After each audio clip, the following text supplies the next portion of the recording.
Number 3 on page 425 asks us to use a sum or difference identity to find an exact value.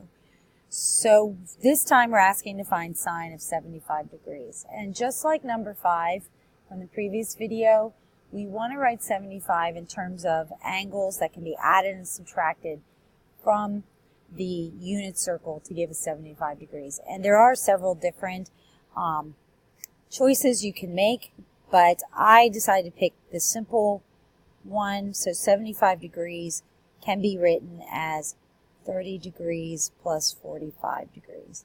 And then we're going to be using our sum identity to find the exact value. So we're going to rewrite sine of 75 degrees as the sum of sine of 30 degrees plus 45 degrees.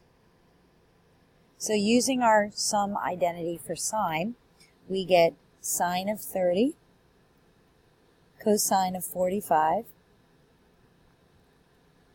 plus cosine of 30 sine of 45.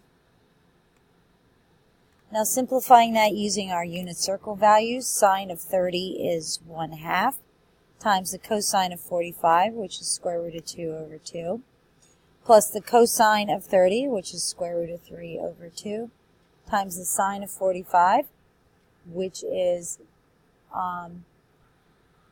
the square root of 2 over 2. We get square root of 2 over 4 for the first term, and then the square root of 6 over 4 for the second term. So simplifying that as much as we can, we get square root of 2 plus square root of 6 all over 4.